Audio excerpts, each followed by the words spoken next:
Hello everybody, 'tis the Amazing Gaming Guy here and welcome back to Planet Coaster! And we are continuing with our Alpine adventure build, and we are going to be firstly building a mountain again. As you can see, I'm starting that off right here. This is a second mountain on the other side of our little fairy tale party town. Because, you know what, I needed something for this lift hill. I was thinking, should I do some more of those little hut things? Should I do something completely different? It's meant to be an Alpine adventure or a mountain adventure, so a mountain seemed like a good idea. And I don't mind doing a second one, because it sort of, it surrounds the town, you know? It's like a little, it's like the town's in a little valley, and I like that. I think that's cool. So I think I'll just address something. You guys have been putting some comments on my Alpine Adventure video suggesting names for this ride, and I've been looking at them and responding. Keep on suggesting names if you've got anything new, or if anybody new is turning up and this is the first time you've seen one of my videos. I want a name for this ride. Let me know. Because I can't think of one personally, and it can be just anything mountain themed. It doesn't have to be Alpine, it can be, you know, Himalayan, or the Andes, or just fantasy.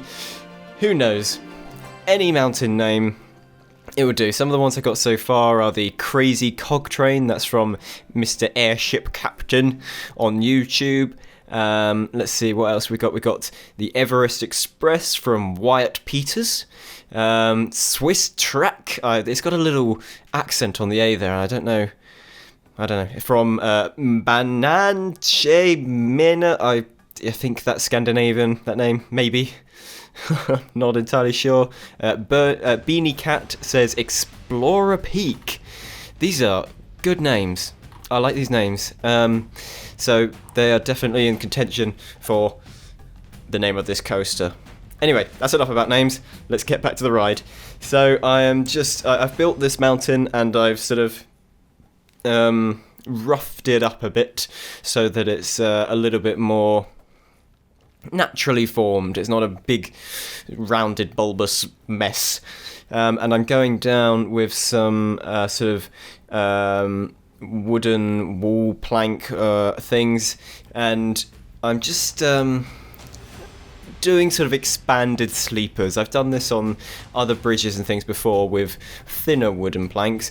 These are larger, wider wooden planks, and I'm just creating these larger sleepers because I feel like I don't know why a train track would be like at this angle going this speed and stuff, but if it was, I reckon it would need like reinforced rails and reinforced sleepers and stuff. So I'm sort of making industrial sized sleepers so that it doesn't collapse under its own weight and g-force and stuff.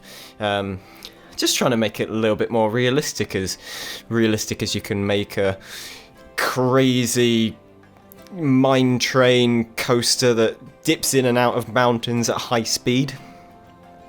I'm sure it exists somewhere in the world. Some like crazy mountain train in, I don't know, the Alps. Who knows? So then I carried on going around the side of this, and this has got some like little wooden wall trim things, and just sort of again reinforcing this area. Trying to make this track a little bit more robust and a little bit more hard wearing, and also look a little bit better, you know? I'm just trying to make it look cool. That's the aim of the game. Make it look good. Make it snazzy. So that's what I'm doing, going around with the little multi-axis editor thing. God, it's so hard to do this sometimes.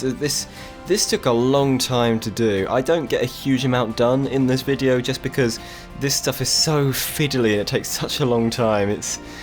I love the amount of control this game gives you, but boy does it take a long time if you're trying to do something quite detailed and intricate.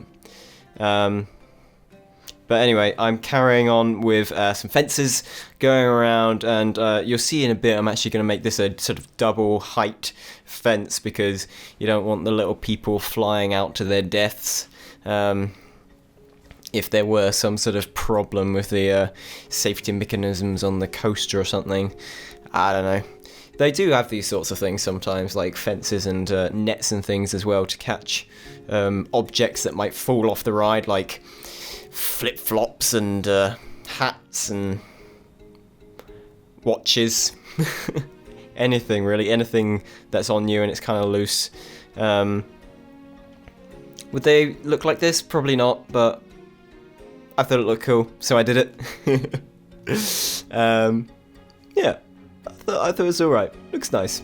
And then I went around and tried to make this little mountain pass look a little bit more realistic with some boulders and rocks and things. That is a nice boulder. I don't know why I just did a donkey impression. If you like my donkey impression, let me know in the comments. I haven't practiced. It's probably terrible. I think it is terrible. I'm sorry about that. But I wanted to make these boulders look a little bit more set in the world, so I put some little boulders and stuff in as well, little rocks, and made it look like it's all sort of supporting each other and that it could sort of fall down at any moment, you know, make it look a little bit unsecure. Add a bit of excitement to the ride. And then my favouriteest thing in the whole widest world, adding some lights and visual interest at night time with these little storm lanterns. And then I went inside the tunnel and got these just normal white spotlights and started to light up the track. And you'll see in a minute, I'm not just lighting up the track, no, I am going to set them as event triggers. So when the car comes round, my theory is, and I don't know if I quite achieved it, I tried very hard to make it so, my theory is the car of the ride will come down through this tunnel and the lights will be on, but when you sort of get a little bit closer, poof, they turn off. And that's spooky and scary, and then there'll be lots of fog in the tunnels, just to, you know, give it a lot more atmosphere, more atmospheric, and also it's a bit of laziness because it is very difficult to build stuff in a tunnel. So rather than building stuff in a tunnel, I thought I'd make it interesting by firstly adding some fog and stuff, which you'll see I'll do in a minute, and also by having these lights that switch off as you get close to them. Spooky scariness. God, it was difficult setting the triggers for this because I've done triggers on other parts of the ride. Every time I added a new trigger, it would put it right after like trigger number 8 or something, which was really far back in the course of the coaster, and you have to sort of grab the new trigger that you've made and drag it round the track to get it to where you want it. You can't just click a piece of track and say, I want the new trigger here. It default puts it somewhere else. Unless I'm doing it wrong. I could well be doing it wrong. I don't know. But I haven't found another way of doing it. So I'm just having to put up with that annoyingness. Grr. But I can't complain too much because at least there are ride triggers. And I was a little bit worried that they wouldn't put them in the ride, in the game when it was in alpha and beta and stuff. But they did. Good work, Frontier. You are my heroes. I love Frontier. I'm going to be very sneaky now and do another little shout out for another video. I'm sorry, I'll get back to the ride in a moment. Just uno momento, por favor. So I just put out a sort of weird little vlog / gameplay video from a night of food and drink and Unreal tournament that I went to, and I've got to say it's quite a funny video. Personally, I think so. You might not agree, but I think it is. So after you've watched this video, go check it out, because I think it's kind of fun. Anyway, back to the video that I'm making now. Just finishing this off by going through with the terrain brush and just colouring in that floor with rock so it's not grass. And that is just about all we have time for today. Thank you so much for watching. If you liked this, give a like, comment and subscribe if you haven't yet, and I will see you all in the next video. Goodbye!